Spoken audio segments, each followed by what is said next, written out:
So when God created Adam and Eve, he created them to have fellowship with him. Well, didn't he realize that they would sin? That would break the fellowship. So why did he proceed with the creation? Because he also had from the very beginning a plan of salvation. So even though Jesus did not die until the fullness of time, in the plan of God, the crucifixion was predestined. It was foreordained. So much so, Romans 4 says God can call those things which are not as though they are. So God can say the Lamb was slain from the foundation of the world. So we're not talking about an eternal cross or an eternal human. We're talking about in God's eternal plan. And so really what you can see is Jesus is now praying at this climactic moment where he knows he's going to have to surrender his life, and he's going to have to say, not my will, but your will be done. The spirit is willing, the flesh is weak. I'm going to have to go through this ordeal of the cross, and not only the physical punishment, but taking on the sins of the world and that spiritual desolation where I feel, my God, why have you forsaken me? Jesus sees all that, and he says, God, as the Messiah, as a human, I've been faithful. Now is the time to fulfill it. So the glory that you planned from the beginning, now fulfill it. It's not talking about eternal glory of the second person of the Godhead. If that's what it's talking about, you've got multiple problems. Number one, if Jesus is the second eternal person, could he lose glory? Can God lose his glory?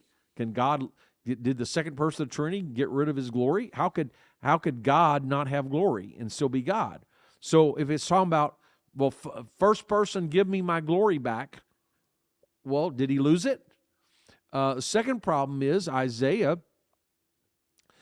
43 says, I will not give my glory to another. So if Jesus is another person, if the Father is the only true God, God says, I will not give my glory to anyone else.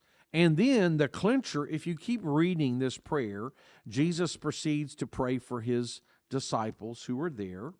And then if you keep on reading down, he says, the glory that you've given me, verse 22, I have given them. So this same glory he's now giving to his disciples. Or if it's glory of God as the second person of the Trinity, does that mean now the disciples are also members of the Godhead? But I thought God doesn't give his divine glory to other people. But here Jesus is saying, well, the glory you gave me, the glory of the second person of the Trinity, now I'm going to give to Peter, James, and John. They're going to have the same glory. They're going to be 3, 4, 5, 12 more members of the Trinity. No, but if you understand it as the cross, then he's saying, give me that glory which you planned, that when I'm crucified on the cross, when I'm buried, when I'm resurrected, I will be revealed as fulfilling God's plan with glory. That glory of the crucifixion and the resurrection will be shared with the apostles, because then they will proceed to preach that glory. And so obviously the glory cannot be divine glory of a person of the Godhead. It has to be the glory of the incarnation and the atonement and the resurrection, which glory can be and was and is shared with the followers of Jesus Christ.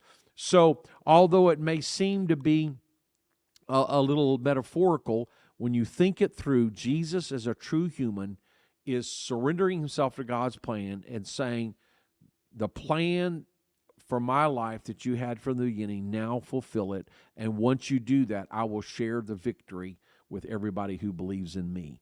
And that's why it's an important oneness passage, because it's all focused on what Jesus has done for us. And we're sharing in his glory today.